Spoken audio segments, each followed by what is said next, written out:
One of the advantages of a caching and slave name server is there's no independent data on either of these services identifying systems on the local network, and that can help keep crackers from identifying different targets within your network. But before we get there, we have to look at host name resolution. And host name resolution is done in a certain order. For most services, they look at the etc/nsswitch.conf configuration file. The highlighted directive suggests that such services first look at the etc/host configuration file. If it doesn't find the domain name or host name in that file, it then looks for a DNS server.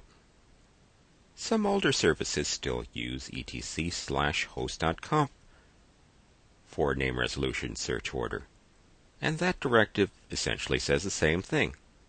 The order of name searches first goes to the etc/host file,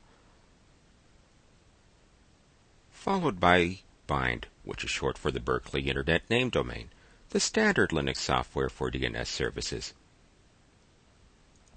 Host names in etc/host usually include at least the IP version 4 and IP version 6 versions of the loopback address.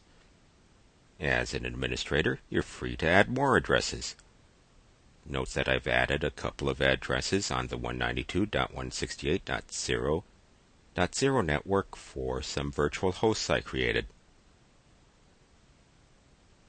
Any address not found in etc/host then searches for a DNS server, and DNS server should be configured in the resolver configuration file, etc/resolve.conf.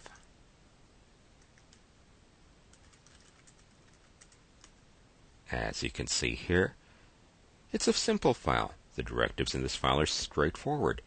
They identify one or more name servers with an IP address. Of course, it has to be an IP address, otherwise a name server would be required to look for a name server, and that would never work. Once a name server or a DNS server is found, name server is another name for a DNS server, then its database can be searched. Searches that don't find the desired domain name in the DNS server database can and should be forwarded to other DNS servers automatically as needed. And we'll see some properly configured DNS server configuration files, at least for caching and slave name servers, in other videos.